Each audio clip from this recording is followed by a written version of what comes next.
Mayong gabi, Visayas ug Mindanao. Magandang gabi, Luzon. Magandang gabi, Pilipinas. Magandang gabi ho sa lahat ng mga Filipino, mga OFW, saan man panig ng mundo. Patoplok yung matang budlat ni Baki. Patoplok, guys. Magandang gabi sa lahat ng mga Esconians, Duterte diehard supporters, Bantag supporters, sa lahat po ng mga KOJC, mga tutubo, saan man panig ng Pilipinas. Kamusta? Magandang gabi sa lahat ng mga silent subscribers and followers ng Team Bisdak Pilipinas. Team Repli, mabuhay po kayo. Maraming salamat po sa mga walang sawang pagsuporta sa Bisdak Pilipinas. Thank you so much po sa inyo. At maraming salamat po sa mga nagpapakulay. Mabuhay po kayo ay sa Super Thanks. Thank you so much sa inyo. Maraming salamat po sa Super Thanks, Lia Lynn Daria, maraming salamat sa inyo. Darwi Arbel, thank you so much sa inyo. Mabuhay po kayo. Ayan. Thank you so much. At mga kabisdak, sa lahat po ng mga bagong salta sa Bisdak Pilipinas, baka naman ho pwedeng pa-like, pa-share, pa-subscribe, at pindutin nyo na rin ho yung notification bell para updated po kayo sa totoong balita dito sa Bisdak Pilipinas naman. Puro katotohanan lang ni Mal, oh. Di kagaya sa mga bubunistang, tanganistang, loyalista ni Ngagbag, grabe makapanira sa mga Duterte, wagas. Di ba pinatawag? Patawag nyo sa Tricom, isama si Attorney Claire. Hoy, sumali po sa diskusyon dito sa Bisdak Pilipinas. Magkomento po kayo dyan sa inyong mga comment section. Malay natin po, kayo na po ang susunod na mababasa po natin sa susunod na i-upload na video natin dito sa Bisdak Pilipinas. Tandaan, mga alauna media, 2:00 po ang ating upload video sa Bisdak Pilipinas. At sa gabi ho, medyo na bago-bago po kasi nabago ang analytics, awards, no? Mga alas 7 po o alas 6 media, mag-upload po tayo ng video. Sa mga makarating ng alas 8 media, mag-reply na lang po kayo. At maraming salamat in advance, no? At ito po yung mga nagkomento, ayon po kay Jim Aries, sabi ni Maharlika, si Lacson at Pia daw ang nakipagkita kay Vice President Inday Sara Duterte. Sabi naman ni Kausing, si Soto daw at Lacson. Anong nangyari, Kausing? Duterte na rin yan? Hindi ako maniwala, Kausing. Yung kalbo? Yung galit kay Bantag? Pero sa akin, sa tansya ko, si Pia Cayetano at si Lacson. No? Tansya ko lang naman. Ay naman kay Ernesto Marquez, Senatora Bato, Bong, Padilla, Villar, Aimee, Atty. Marcolita, kasuhan nyo si Garcia. Dami ng witness lalabas sa dayang 2025 midterm elections. Hoy, sa lahat po ng mga may naka-encountered na may dayaan, lumabas po kayo, mag-witness po kayo para sa bayan ho ito. No? Sabi naman ni Rose Dumilad Vlog, hello po host, Dan, subscribe, full package OFW from Dubai. Oy, maraming salamat dyan sa Dubai. Duterte daw sila, loyal. Thank you so much po sa inyo. Oy, bakit tawa? Ayan. Parang live lang, ha? Patoblog, guys. Sabi naman ni Norma Bangiban, straight vote nga tayo sa PDP Laban, pero nawala lang. Kinain yata ng makina ni George. Kinain niya, words, oh. Sabi naman ni Ma'am Lovelyn Sibukawa, oy, Ma'am Lovelyn Sibukawa, si Sibukawa, magandang gabi. Gusto ko yan, bloodbath. Excited na kami, Yosef, mapanood yan. Oh. Ay, words talaga, no? Mamaya, pag-usapan natin, pumalag si Atty. Labo, eh. Sabi naman ni Corazon Antonio, palitan na yung Comelec Chairman Garcia, please. Dapat palitan talaga yan, eh. No? Kaso paano mapalitan, eh? Paborito ni UM yan. At ni Kukak. Sabi naman ni Icebirds, ikaw, Tiangco, bakit ngayon ka lang nag-comment? Kung kilan alam mo na natatalo na ang alyansang administrasyon ni Ubob daw ni Marcos, kung nagkataon ba na nakakalamang ang alyansa, magsalita ka din? Malamang hindi ho. Nang lahat na sinasabi mo ngayon or magplisip ka pa din kung alam mo na mananatili pa din ang power ng mga Marcos at Romualdez. Ang nakita ko dyan kay Tiangco, hugas kamay siya sa pagiging palpak ng alyansa at siyempre, malay natin, nangarap din po yan na magiging Speaker of the House kasi nabanggit naman niya ho yan, di ba? Oh, anyway, patuplok po mga kababayan ko. Ayan, sumali po sa diskusyon. Magkomento sa inyong mga comment section. Malay natin, kayo na po ang mabasa natin sa susunod na upload video po natin. Dito sa Bisdak Pilipinas. Oh, ano ba ang ating hinintay mga kababayan ko? Patuplok, tara na! Bisdak na!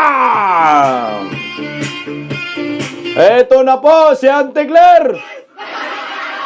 Nabuhay na naman ang dugong bobonistang tanganista ni Auntie Claire. Hayan ho, pumalag sa sinasabi ni Vice President Inday Sara na bloodbath. Ba't ka pumalag? At ayon sa kanya, bayulinti umano ang sinasabi ni Vice President Inday Sara Duterte. Bayulinti agad? Sure ka, Atty. Labo? Yung ginawa ni Ngiwem sa Kingdom of Jesus Christ, hindi bayolente? Okay yun sa inyo? Tama yung sinasabi talaga ni Vice President Inday Sara Duterte. Lahat ng lumalabas sa bunganga ni Atty. Labo, basura. Nako, heto, kamag-anak yata to ni George Garcia. Kasi abogado rin naman ito, Garcia din. Gigil na gigil po kay George Garcia itong isang abogado dahil meron umano siyang final na disqualification case labang kay Erich ay hindi dininig at tinawag pa ng naturang abogado na pugante umano itong si Erich. Patay ka niya. O bago yan mga kababayan ko, patuplok nga ho po. Pa-share, pa-subscribe, umpisahan agad natin itong galit ng isang abogado na tingin ko kamag-anak din to ni George. Galit na galit at gustong manakit at tinawag pa niyang pugante o mano itong si Erich. Hala, patay ka. Oy, bakit hindi dininig kasi yung petition? Kaya ito, nangurumentado ho. Itong si Atty. Ano rin po ito? Oy, teka lang. Hindi na ayos. Ayusin natin, oh. Attorney rin po ito, mga kabisdak. Abogado rin ho siya, eh. Ayan, teka lang, ah. Ayan. Patuplok nga ho. Si Atty. Berhel Garcia, siya po ay nag-file umano ng ng disqualification case dito kay Erich at tinawag pa ho niyang pugante na hindi po dapat karapat-dapat umanong tawaging honorable itong si Erich. O, pakinggan natin ang galit ni Sir Chairman Garcia. I want to talk to you about Erwin Tulfo. Ayan na. Erwin Tulfo acquired U.S. citizenship by assuming a fictitious identity. Erlich Sylvester Tulfo. He served in the U.S. Army. Nabuko yan. Binawian siya ng U.S. passport. He escaped to the Philippines to avoid getting prosecuted in the U.S. Nung nandito na siya sa Pilipinas, hindi siya naka-assume as DSWD Secretary because of citizenship issue. Correct. Surprisingly, naging congressman, nag-represent pinayagan. Kahit na hindi na siya natural-born Filipino. He ran for the Senate. Pinailan ko ng disqualification, hindi niyo ginalaw. Tinulugan ninyo. I requested you, I moved to prevent his proclamation. You proclaimed him. But that never mind. That proclamation will not work for him because the issue that I raised in my petition is that did he or did they, all the Tulfos, did they qualify as candidates? Now you have to resolve that. whether or not they qualified as candidates. Kahit na pinroclaim niyo pa, if they did not qualify as candidate, that's null and void. Correct. Teka lang ha. Bago tayo lumayo, cut muna natin ng kaunti, mga kabisdak. Itong si Attorney Berhel Batugay Garcia din po ito.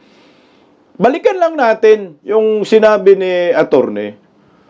Nakapagtataka ho kasi, itong si Erwin Tolfo, alam naman natin yan, na disqualify po yan sa pagka-DSWD Secretary dahil questionably yung kanyang citizenship. Di ba ho? American citizen man yan eh. Ngayon, nalaman-laman na lang ho natin, pagkatapos ma-disqualified sa pagka-DSWD Secretary, ay na-proclaim pa at napayagan magiging kongresista sa kanyang party list, sa kanilang magkakapatid na party list, AXI is party list. Tapos ngayon, ito, maging senador pa. Anong klase meron tayo? Anong klaseng batas na meron ang Pilipinas? Kasi, parang awkward guys, no? Hindi nga po nakapasa sa Commission on Appointee dahil questionable ang citizenship. Pero ito ho, tumakbong senador, nagiging kongresista isang party list at ngayon manunumpa na ho siya sa pagkasenador. Binoto ng Micos machine. Anong merong kababalagan dito, George? Baka nakalimutan ng taong bayan, ha? Napag-usapan po yan, itong si Iritz. Na na-disqualified po talaga yan. Pagka-DSWD. Bakit sino bumoto dito? Ang tangingot ng Pilipino, ang ganon. Tuloy, Attorney. Mr. Garcia, how much? How much do you value the Constitution? Violation po yan. You allow a person, a fugitive in the US to sit in our Senate. Ayan na ha! Puganti daw! Pinayagan ng ang isang pugante sa Amerika na makaupo dito sa Senado. Bakit ba nagiging pugante? Di ba sinabi niya ho na may kaso sa Amerika, dinaya yung mga dokumento, kung ano-ano lang, na siya daw US citizen. Tinakasan yung kaso ni Iritz o mano, sabi niya, sa Amerika. Kaya ito ay tinawag niya ngayon ay pugante. First time ko narinig yan. Nasabi ba yan ni Maharlika na pugante itong si Iritz? Ito dito ko lang na nalaman na pugante pala ito. Kung ang paniwalaan natin yung sinasabi ng abogado man yan. Yan po ay nag-file ng disqualification case. Laban ko po kay Iritz. Iritz man yan, Iritz. Wala yun. Oh, galit na oh. Are you proud? You're proud of yourself? Alam mo ba kung bakit natural-born citizens lamang ang pwedeng maging senador at congressman? Presidente na rin, tsaka vice-presidente. Pero ang pinag-usapan natin ngayon, senador, alam mo kung bakit natural-born citizens lamang ang pwede? Para hindi tayo maghalal ng Pilipinong gumawa ng kabalbalan sa ibang bansa at pagkatapos magbalik dito, tatawagin pa nating honorable. Naunawaan mo ba yan? Sabihin na natin, sige, yung sinabi kong he is a fugitive from justice sa Amerika, hindi, sige, hindi. Kahit na nag-submit siya ng falsified documents para makakuha siya ng US citizenship and therefore he violated US penal laws. Wala na yun. But the fact that he submitted falsified documents, that is dishonorable. Correct. Tapos, ngayon, senador natin, tatawagin natin honorable. Naunawaan mo ba yan, Mr. Chairman? Paano to nagiging honorable? Mga mandaraya sa dokumento. Alam mo, attorney, sana nilabas mo to nung bago magbutuhan sayang Nakaraang araw lang yata, kagahapon lang yata ito nilabas niya itong video na ito Ay, galit na ho siya kay George dahil may uupong pugante umano na tinakasan ang kaso sa Amerika Dahil magiging honorable, paano po magiging honorable yung isang tao na tinakasan po yung kaso? Mas may kaso pa pala to si Eretz sa Amerika kaysa kay Pastor Gibuloy. No. Na-question nga ho yung citizenship nito nung naging DSWD interim. Hindi nakalusot, hindi pinalusot ng komisyon na appointe, pero pagdating sa Comelec, pinalusot ni George. Kaya nangagalaitin na po itong kanyang kamag-anak, Garcia rin po. Tuloy po. We can do that, pero you rule on my petition. Pag-usapan natin, let the Supreme Court decide. Let the Supreme Court say, yes, he can be addressed as honorable. Yes, he can sit as senator of this country. Hindi pwede yan, Mr. Chairman. Hindi rin pwede yung sinasabi mong mawawalan ka ng jurisdiction at mapupunta na sa electoral tribunal kasi hindi kasya sa mga araw na natitira. Are you serious? Umpisa pa lang sinasabi mo na mawawalan ka ng panahon eh. Paano kang hindi mawawalan ng panahon? Hindi mo naman pinapansin yung aking petition. Correct. Just rule on it. Whatever. So that I can elevate it. I don't need to go to the electoral tribunal. Do you understand the issues? The issues are for us. Filipinos, rule on my petition, Mr. Chairman. That's all I ask of you. Be fair to the Filipinos. Galangin mo naman ang ating saligang batas. You swore to defend that. And I'm asking you, please do so. Ayan, galit na galit yung kamag-anak ni George Garcia na si Attorney Berhel Garcia. Makakapilyedo lang to, guys. Alam mo itong si George, marami ng kasalanan sa mga Filipino. Baka magaya ito kay Andy Bautista na hanggang ngayon hindi pa rin na makauwi at nagtataguo pa rin. Malapit na makarma itong magikirong ito. Hindi dininig yung disqualification case labang kay Tulfo. Hindi dininig kasi totoo nga. Yung mga inaakusa ng abogadong ito, ganito po kasi yan guys eh. Magaling din maglaro tong mga demonyo. Alam nila na may paglalagyan sila, kaya ang ginagawa ni George Garcia, hindi na ho pinapansin yung mga ganitong klaseng disqualification case. Kasi nga naman, bata naman to ng UM. At magagamit nila si Tulfo sa impeachment labang kay Vice President Inday Sara. Kaya yung may mga nagrereklamo, I think maraming nag-file ng disqualification case dito kay Eretz, hindi na pinapansin. Kung patas lang talaga ang batas sa bansang ito under ng admin, lahat dapat yan pinapansin. Dapat hindi yan pinapalampas.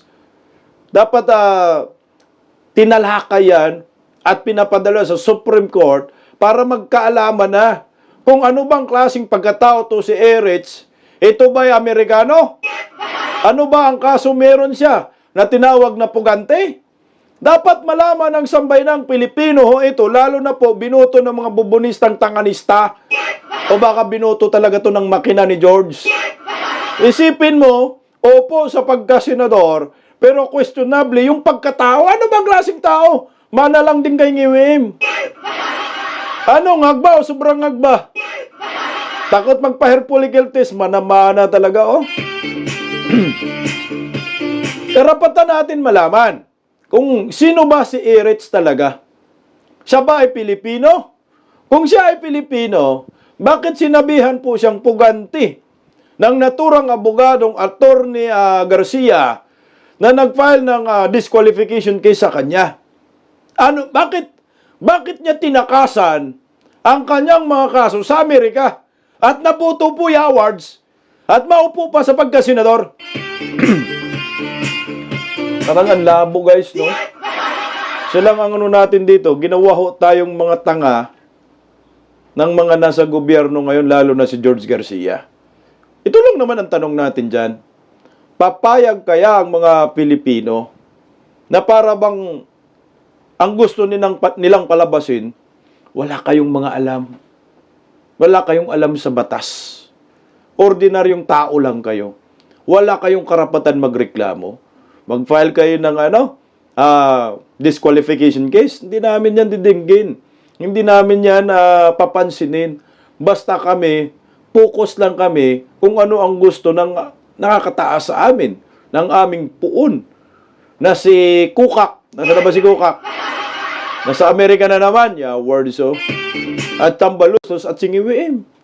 Ganun. Karapatan natin yan malaman, ha? Anong klaseng mga tao, anong klaseng mga leader ang uupo ngayon sa Senado? Nako, George, ang dami mo nang palang problema. Ang dami mo nang atraso sa mga Pilipino. Pag yan, sumablay ka, hatakin ka talaga pababa. Promise. Ang tanong, kung matalakay ba itong disqualification case laban kay Erich, makakaupo kaya sa senador? Sa tingin ko guys, hindi makakaupo ho ito eh. Pag papansinin ang naturang disqualification case. Ito mga kabisdak, patuplok nga ho mga kabisdak. Bago po tayo tutungo ho sa ating pag-usapan tungkol kay Attorney Claire. Tinawag ho niyang bayolente si Vice President Inday Sara tungkol sa nakaraang statement ni Inday na bloodbath laban po ito sa patungkol po ito sa impeachment complaint laban sa kanya. Patalastas po muna tayo mga kabisdak, natutuwa po ako dito. Patalastas para sa mga Duterte diehard supporters. Ako po ay ordinaryo lang, kagaya ninyo. 75, 76, ganun lang. Hindi naman masyado ako nagmamadali kasi I finished my high school 7 years. Sabi ng nanay ko, Grabe, no? Sinong gumawa nito? Hinyo nyo, oh. Si Tatay Digong, ang bata pa siya. Palakpakan natin. Grabe, no? Yung mga apps ngayon, mga AI, ang galing na po, no? Meron pa isa. Nakita ko. Isa pa. Grabe sila ni, yung Madam Miriam de Pizar Santiago. Patoplok nga, guys. Patalastas muna tayo, ha? what can I ask of you? I am facing a woman who would become the president of the republic. It is even an insult to the intellect of everybody to be asking a learned and experienced human being in this planet. Ang tanong ko, ma'am, how are you today? I'm almost back to normal good health because I'm on a secret pill that is not yet available in the market, but is being Oh my sold at gatas very pa. atrociously expensive prices.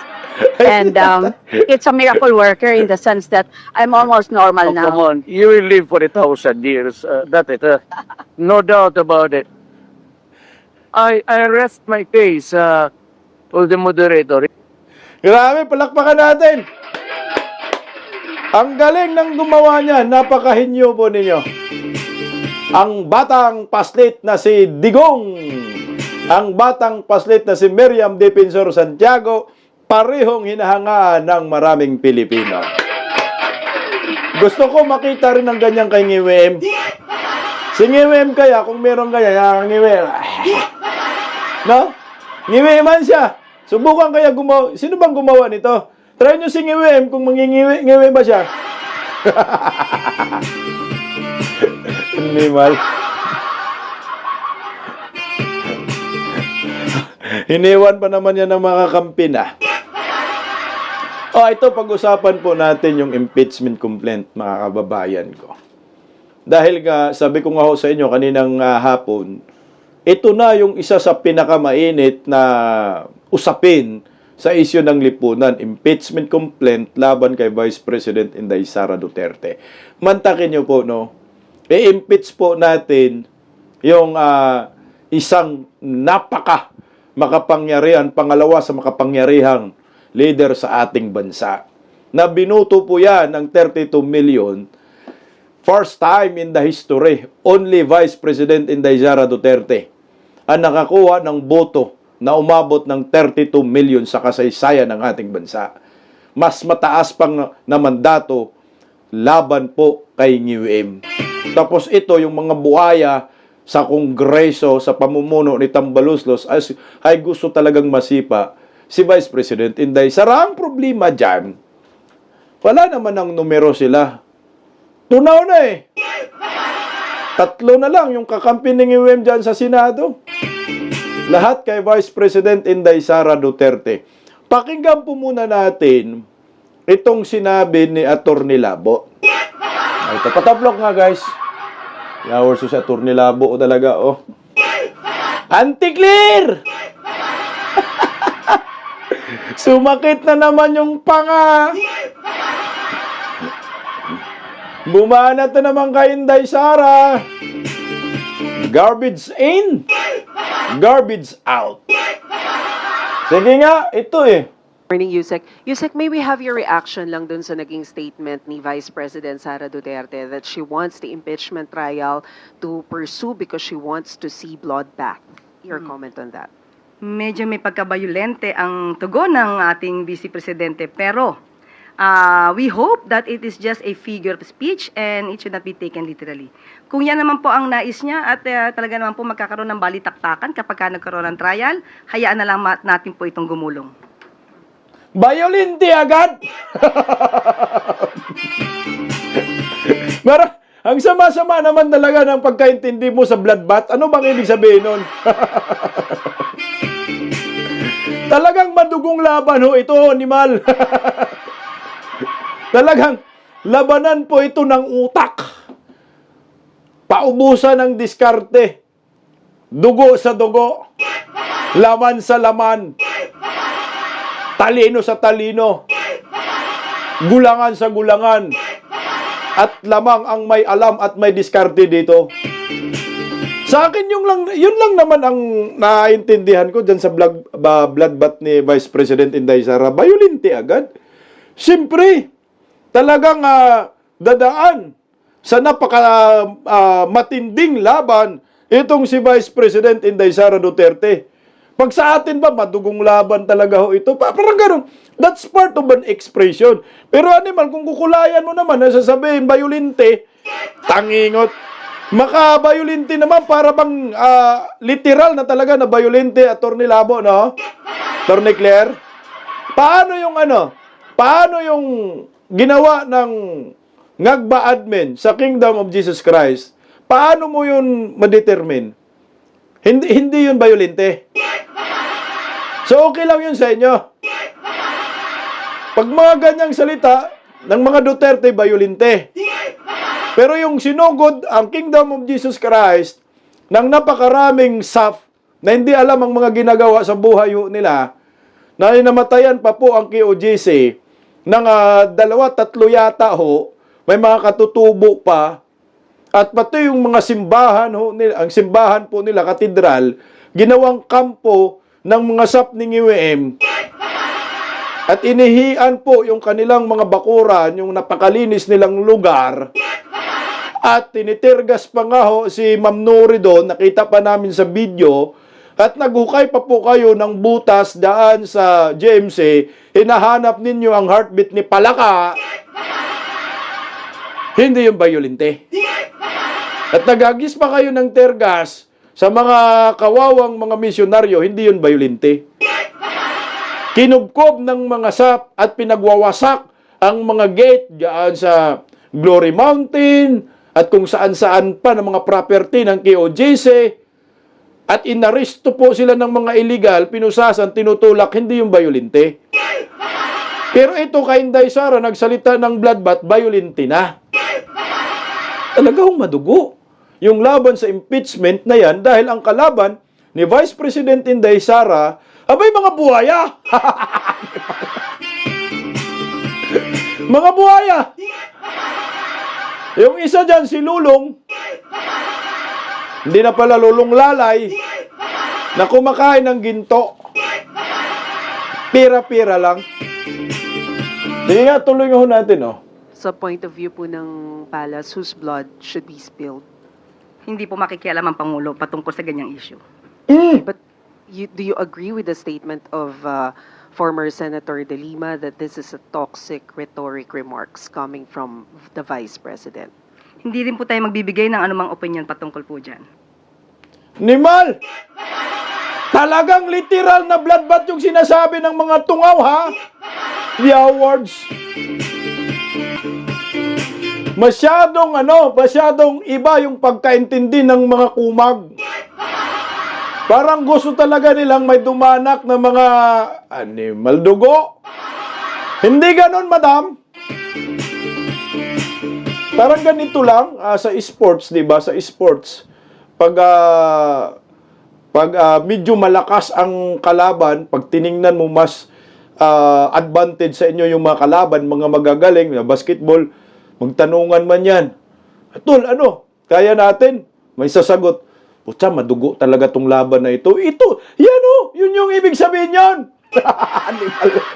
para bang talagang dadanak talaga yung dugo, yung point nila dyan?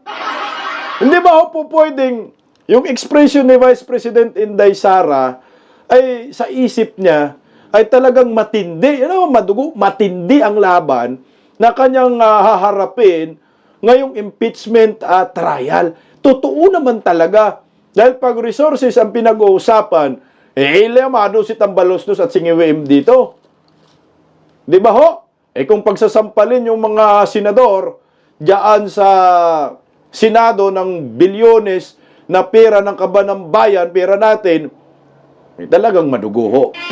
Pero pakinggan muna natin si Vice President Inday Sara. Replinga ho natin sinabi ni Inday. Makinig ka, Atty. Labo. Wala akong expectations of acquittal or a verdict guilty. Basta sa akin lang ay tinanggap ko na kung ano yung magiging verdict. Whether guilty man yon or acquittal, I'm already at peace. At hindi ko alam kung paano buboto ang mga senators. If at all there will be a trial, I think it is wrong to start counting votes now because they haven't seen evidence yet. They haven't seen what the prosecutors have. They haven't seen what our defense is. So, parang mali siguro na magbilingan ng boto ng walang trial. Pero, ginagawa siya ng publiko. So, basta sa akin, tanggap ko kung anong mangyayari, anong magiging ending ng impeachment. Talagang preparation po ng mga lawyers natin. Lawyers, okay naman sila. In full throttle na yung kanilang preparations for the impeachment, and of course they would not want a trial as lawyers. Alam naman natin ang galawan ng mga abogado, no? Pero marami silang mga paraan sa batas as a legal recourse for their clients. But sinabihan ko na rin talaga sila, really, I truly want a trial because I want a bloodbath talaga. Naka! Ayan lang naman yung sinabi ni Vice President Inday Sara. Talagang madugong ho talaga yan. Dahil na, literal naman yung mga sinasabi ng mga media awards. Hindi, ganun ho talaga ang media, mga bayaran. Gusto lang ho nila kulayan, tapos para mapasama ang mga Duterte, para mapag-usapan, tapos ibato na naman nila kay Atty. Claire, tapos sasagot na naman si Atty. Claire na walang kwenta. Sabi ni Vice President Inday Sara na basura, garbage in, garbage out. Hindi naman masama yung intensyon sa sinasabi ni Vice President Inday Sara. Ang pagkaintindi ko lang, simple lang naman. Talagang madugo ho yung impeachment complaint laban kay Vice President Inday Sara. Pero mukhang mahirapan na po talaga sila ma-impeach si Vice President Inday Sara. Kagaya ng sinabi ko po kanina, pinalabas ko po yung video ni Makalintal na mantakin mo, pinklawan, dilawan pa yung nagsabi Wala na, patay na daw yung impeachment complaint laban kay Vice President Inday Sara kasi hindi naman ho po pwede talakayin niya ng 20th Congress. Dapat ay magtalakayan ay 19th Congress. Pag hindi matalakay ng 19th Congress yung naturang impeachment, ay automatic po basura yan. Dahil wala namang kinalaman yung 20th Congress diyan sa 19th Congress. So back to zero. So wala nang impeachment. So walang impeachment trial na mangyayari ngayong taon kalaban kay Vice President Inday Sara kasi isang bisis lang naman mag-file ng impeachment complaint laban sa Vice President or sa Presidente. Kaya wala na, tsaka pilay na rin po sila. Wala na pong bilang ang mga senador ni Ngiwem, di ba? Hindi na nga sinipot si Ngiwem eh. Takin mo. 12 yung pambato niya, yung pumunta sa victory party, isa lang. Victory party ng mga insaybada vloggers. Nagsalita doon si Pinono. O, tingnan mo, pakinggan muna natin. May dalawa akong video na ipapalabas.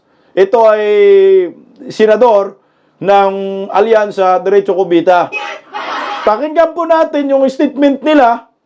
Himay-himayin po natin kung ano po ang pulso nila sa impeachment labang kay Vice President Inday Sara.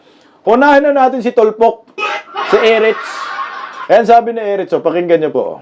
Ganon din ang trabaho ng magiging senator judge na pag-aralan yung yung mga ebidensya na nasa harap niya, submitted by the prosecution and submitted by the defense before you make a decision. Because hindi ito ordinaryong pwesto, hindi ito parang telenovela na drama, Sir Tristan. We are talking of the second highest position in the land na tatanggalin natin sa pwesto, sisibakin natin, and then perpetually hindi na siya pwedeng tumakbo. We really have to study this. Ngayon, kung mali, then so be it. Bahala magalit ang Pilipino, wala tayong magagawa. Pero then we will base our decision on the documents presented. Kung wala namang katurya-turya, din ibasura natin, di ba? Why do we have to waste time? Kasi para sa akin, baka ang iba dyan, mag-grandstand lang.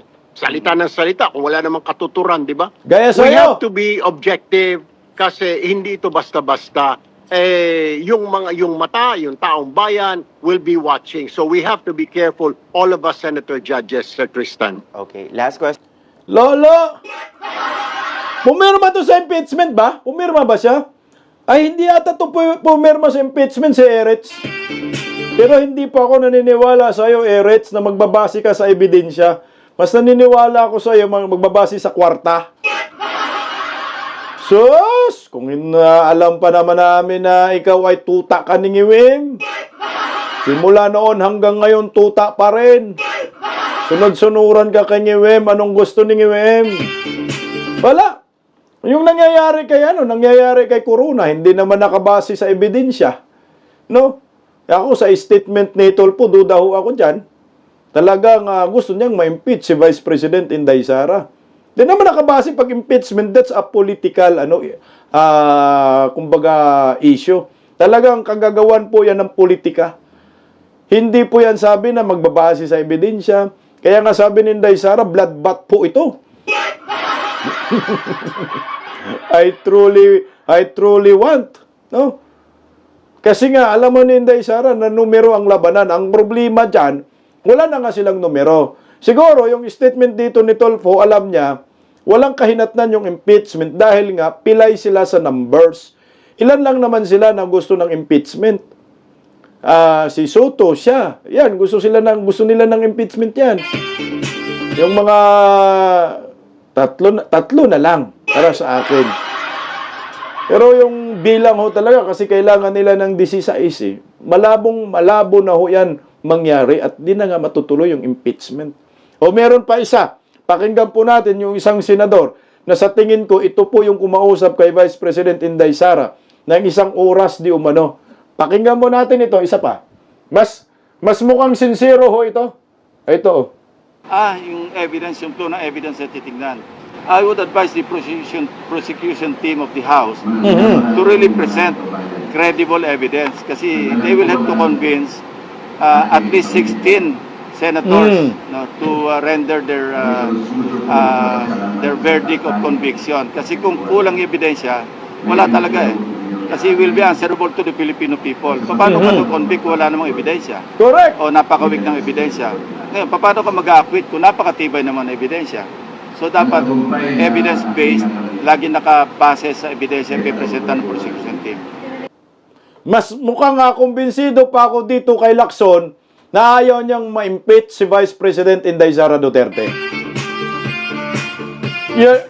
Kaysa doon kay Tolfo, plisip masyado. Ito kay Lacson, talagang nakita ko na pinabaon talaga na nako, kung wala ho talaga, paano po? Di basura ho natin ito, no? Walang basihan, paano po yun? Siya kaya yung kumausap kay kay Inday Sara, mga kabisdak. Pag ma-impeach si Vice President Inday Sara, pag ipagpumilit ho talaga nila yan, baka magkakaroon ng peopleware pa. Yan lang nakikita ko ho.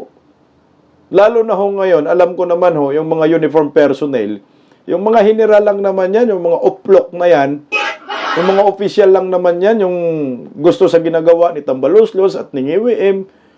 Pero karamihan yan, hindi ho talaga gusto nila ang nangyayari sa ating bayan. At napatunayan po natin yan sa kakatapos lang na eleksyon, na ang mga uniform personnel, gusto po nila Duterte 10 ang mananalo lahat sa pagkasenador. At suli Duterte pa rin ho sila. O meron pa akong ipakita. Ito po ay resulta ng buto ng mga uniform personnel. Kasama media po dito, guys. Yan. Kasama po na talagang nakikita nyo po. Ginoo. Team Duterte po talaga ang nananalo dyan. Kaya dapat ay pagpatuloy po yung panawagan ng manual recount. Mantakin mo ha. Uniform personnel yan ha. Solid Team Duterte, number 1, Bungo. Kasama mga media po ito. Number 2, De La Rosa. Number 3, Marcolita. Number 4, Bundok. Number 5, Lambino. Number 6, Rodriguez. Number 7, Hinlo. Number 8, Salvador. Number 9, Kerubin. Kasi militar man si Kerubin, di ba? Number 10, Pastor Kibuloy. Number 11, Hunasan. Kasi militar. Number 12, Busita. Number 13, Mata. Yung mga si Villar at si Aimee, hindi nga ho binoto nila eh. Si Lacson, hindi nga ho pumasok sa top 12. Rebillame, Tolfo, si Eretz, hindi rin. Cayetano, Soto, hindi. Bam Aquino, hindi. Pangilinan, hindi. Tingnan mo ha. Yan po yung mga boto ng mga uniform personnel. Kasama media po dyan. Sablay sila dyan eh. Kaya kung ipilit ho nila itong impeachment laban kay Vice President Inday Sara, mukhang kinaladkad lang po nila yung mga sarili ho nila papuntang Kumunoy. At wala naman talaga silang numero na. Dahil yung numero ng alyansa natunaw na. Gagalit na naman kayo. Ay, totoo naman! tunaw na at wala nang gustong sasama kay NGWM. At lalong wala hong gusto nang maniwala kay Tambaluslos. Tinablan na nga ho sila ni Tiangco eh. Di ba? Wala na. Kumbaga, hanggang dyan na lang ho talaga. Kahirap-hirap pa ho nito, sila pa po ang mabaliktad at ma-impeach pa ang mga tungaw. At magsiiyakan pa itong magpinsa na si Tamba at si Ngagba. Wala na. Tapos na lahat na ang kahibangan nila dito sa impeachment. Wala na pong pag-asa yan. Basura na talaga yan. Kasi grabe, ang lakas naman ng loob ni NGWM at ni Tambaluslos na itutulak nila yung impeachment laban kay Vice President Inday Sara. Wala naman silang numero. Ewan ko lang kung magpabili itong mga senador sa kwarta ng bayan na gustong ipamudmod ni Tambaluslos. Kasi ginawa nila yan sa Kongreso. Tingin nyo po, gagawin din kaya nila yan sa Senado? Katakot-takot, magkano sa Kongreso? 150 million bawat ulo di umano. Kongresista, yung iba doon, nakapagbili na ng resort. Nakapagbili ng mga mamahaling bags. Yung iba, kahit matalo, okay lang. Kasi may pira. At meron pang ipinangako ng mga proyekto. Iba pa po yung AKAP, AX, Tupad. At may pinangako pang mga proyekto. Ayon po mismo kay Tiangco, na campaign manager ng Alyansa Diretso Cubita. Ano ho sa tingin ninyo? Kaya pa kaya nilang i-impeach si Inday Sara? Sa akin, hindi na ho nila kayang ma-impeach yan. Dahil ang numero ho ngayon, pumapanig na ho kay Inday Sara. Ang taong bayan po ngayon, pumapanig na ho sa mga Duterte. Ang pagkakataong ito ay para na ho sa mga Duterte. Hindi na ho nila kayang tibagin ang mga Duterte. Pag hindi nila ma-impeach si Vice President Inday Sara, ngayon, panigurado ho, magsitalunan yung mga buhaya at pupunta sa mga Duterte. Isa rin po siguro ito sa mga kinukonsidera ng ibang mga politiko at lalo na po mga senador ngayon na nakaupo na hindi ho po pwedeng i-impeach si Vice President Inday Sara. Dahil nakita ho nila, yung kakatapos lang na eleksyon, talagang ang mga taga Mindanao nagwala. Nag-block voting ang mga taga Mindanao sa Visayas. So ngayon, kung papabor yung mga yan sa impeachment laban kay Vice President Inday Sara, ano kaya ang mangyayari sa kanila pagdating ng 2028 presidential election at senatorial election? Ako, meron pong teknik dyan eh. Kunyari, bilhin talaga ni Tambaloslos lahat ng mga senador na iboto na makonvict si Vice President Inday Sara dyan sa dyan sa Kongreso. Gulangan din ni Inday. Para sa akin, gulangan mo, Day. Kung nakita na ni Inday, puta, nagkabayaran ha. Kung para sa akin, mag-resign. Mag-resign si Inday Sara sa pagka Vice Presidente kasi kung gulangan na lang ba, para hindi ma-convict, para hindi ma-impeach. O pag-resign, pwede pa rin po si Inday Sara magiging presidente or harapin ng Marcos admin ang consequences. Kung ipilit nilang ma-impeach si Vice President Inday Sara, baka ang magiging resulta po nito ay peopleware pa. Kita mo naman, ang taong bayan, nagwala na nga ho nung si Tatay Digong kinidnap. Tapos ito, i-impeach. Ano ang stand ng Iglesia ni Cristo? Ayaw nga nila ma-impeach si Inday Sara. Baka magsama-sama tayo sa kalsada kung ganon. Kaya nga ito yung sasabihin ko nga sa inyo. Ang politiko, nag-iisip din yan, lalo na yung mga senador. Lalo na yung matatapos na yung termino. Lalo na ho yung after 3 years, wala na ho sila sa pwesto at tatakbo muli sa pagka-senador o kongresista. Nag-iingat din ng mga yan. Ilan lang ba senador? 24. So yung bilang natin na magiging kakampi na ho natin, 13. O anong panama nila? Wala ho silang panama at wala po silang numero dyan sa Senado. Kaya, Atty. Claire, wag naman masyadong halata na talagang atakdo yung datingan mo, ha? Violente, ha? Pero singiwim, hindi. At ano kaya ang kahinatnan dito sa reklamo ng isang abogadong si Berhel Garcia na ipadisqualify itong si Erwin Tulfo na hanggang ngayon ay hindi pa rin tinalakay ni George Garcia at galit na ho itong naturang abogado at tinawag pang pugante di umano itong si Erich. Ay, sa mga bagong salta dito, kung gusto po ninyong sumama sa diskusyon dito sa Bisdak Pilipinas, nandyan po sa comment section, mag-comment po kayo, makialam, sumausaw po sa usapan patungkol po sa isyu ng lipunan. Karapatan po ninyo magkomento, mga ordinaryong Filipino. At malay natin, sa mga susunod na mga video natin, kayo po yung mababasa ho natin. Sa mga bagong salta, baka naman pwedeng pa-like, pa-share, pa-subscribe, at pakipindot na rin ho ang inyong notification bell para lagi po kayong madisturbo ko. Maraming salamat, dagang salamat Visayas ug Mindanao. Maraming salamat Luzon.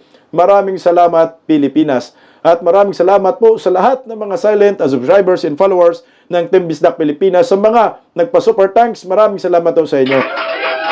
So super thanks na lang po tayo kasi hindi naman na po tayo live, no?